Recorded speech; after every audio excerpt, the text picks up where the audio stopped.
At a party with my wife's friends, I tried to kiss her. She pulled away and said, "I'd rather kiss a stranger than kiss you." Everyone laughed until they heard my response. The music was too loud for honesty. Bass thumped like a second heart, drowning the small truths people accidentally confess when they think no one's listening. I leaned in to kiss my wife. It wasn't romantic. It was instinct, a habit formed by years of pretending things were still normal. She turned her head, pulled back, smiled, not at me, but at the room. "I'd rather kiss a stranger than kiss you." Laughter exploded around us. Glasses clinked. Someone spilled a drink. The moment passed for them. It didn't pass for me.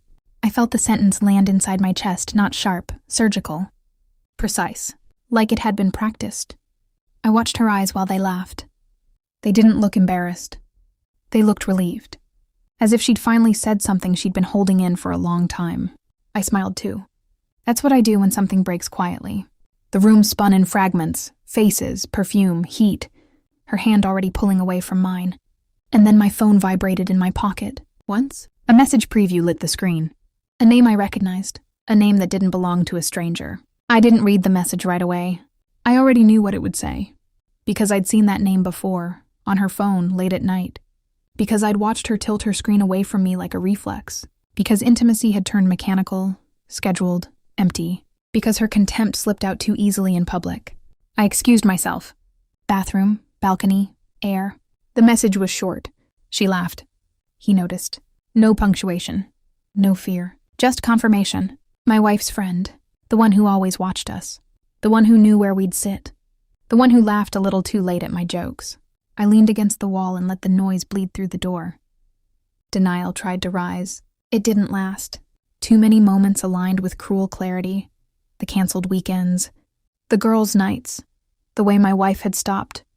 Asking where I was going, but always needed me to announce when I'd be home.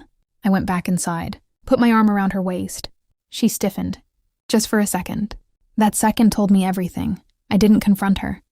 That would have been sloppy. Instead, I watched. I became invisible in my own marriage. I memorized patterns, dates, times, expressions. I checked phone records, not for messages, but for silences. I followed gaps instead of trails. I noticed how her laughter changed when certain names came up. How she showered immediately after work dinners. How she stopped leaving her phone face up. I played the role perfectly. Supportive husband.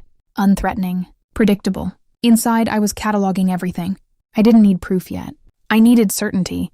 One night, she fell asleep with her phone unlocked beside her. I didn't rush. I waited until her breathing slowed. The messages weren't poetic. They were logistical. Times, locations, complaints about me. That hurt less than it should have. Because contempt is easier to process than passion, I took screenshots, sent them to myself, deleted nothing. Then I placed the phone back exactly where it had been. She never woke up. The confirmation came a week later. A reservation under her name. A hotel we'd never been to. A date she told me she'd be visiting her sister. I went there early, sat in the lobby, waited. They walked in together, not rushing, not hiding. Her hand rested on his arm like it belonged there. I didn't feel rage. I felt accuracy. Later that night at home, I poured her a drink. She smiled. I handed her my phone. Open to the screenshots, she froze. Not confused, not defensive. Just exposed. She tried to speak. I raised a finger. "One question," I said. "And I already know the answer." Silence stretched. Was it worth the laugh? Her mouth opened. Closed. Her eyes filled, not with regret, but fear. I didn't yell. I thanked her for being honest in public before she ever was in private. I told her the lease was ending, that my name was off the joint account, that her friends already knew, because silence spreads faster than truth when guided properly. She cried then. Finally, I stood, adjusted my jacket. "I was the stranger you warned yourself about," I said. "The one who wouldn't stay." I walked out, left the door open, let the music die on its own. The city felt quieter after betrayal, cleaner. I didn't feel victorious. I felt unburdened. Some people think revenge is loud. They're wrong.